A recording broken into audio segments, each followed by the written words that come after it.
Yes, the British really had an army of conquest, not an army of occupation. It was an army that was able to take every American city at some point during the war. But whenever they tried to take territory, their position imploded. They lost territory because of insurgencies led by men who today have become folk heroes like Marion Fox and Thomas Sumter. They lost territory in New Jersey in the winter of 1776-77. They lost it in Pennsylvania when Sir William Howe thought the taking of Philadelphia would lead to essentially the occupation of the central states of America. And they lost it very dramatically in South Carolina and North Carolina in 1780 and 1781. They also face logistical difficulties. These are often not popular to describe.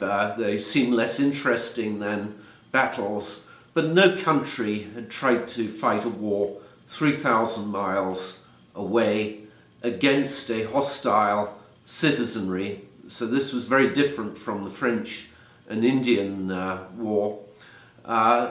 It raised all kinds of problems. They expected they'd be able to feed their army from America within a few months, but they never gained enough territory. And so they had to send out a large part of the food supplies, candles, even forage for the horses. All of these had to be supplied from Britain and also from Ireland. This often led to delays. People ask why Sir William Howe didn't open his campaign earlier in 1777, or Henry Clinton in 1779. The reasons were they were waiting on their supplies. They needed at least several months' supplies before they could start a campaign. If the British Army ran out of food, it was much more serious than if it happened to the Continental Army.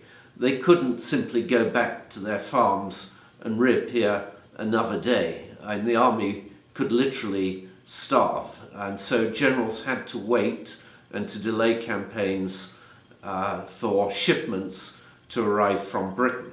They were also dealing with a pre-modern administrative system. There were 5 different departments that administered the army. The cabinet, the government itself, was divided. The man who was in charge of the war in Britain, Lord George Germain, who was Secretary of State for America, didn't have any control over the Navy. So the British had what the modern day army would call a fractured system of command. There was no single commander-in-chief. They had separate commanders in America, in Canada, and in New York. There wasn't even a serving member of the cabinet who was Secretary of War. The Secretary of War did not sit in the day-to-day government meetings.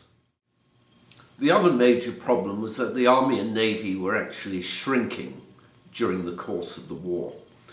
So the British Army after 1778 was smaller than the army that had existed in 1776. In other words, they were trying to win the war with fewer men when they were fighting a war also with France, Spain, and later Holland. We tend to think of this as simply, and there's a tendency to really just think about the army. The Navy was crucially important.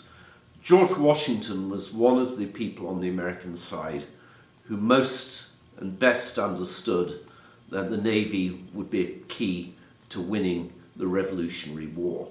He tried to have a coordinated offensive against the British with the French Navy in 1779 and 80. It failed because the French commander was more concerned about French interests in the Caribbean than in North America. The British commander at the time was Sir Henry Clinton. He also understood the importance of the Navy to the outcome of the Revolutionary War. His father had been governor of New York, and his father was an admiral. His uncle was an admiral.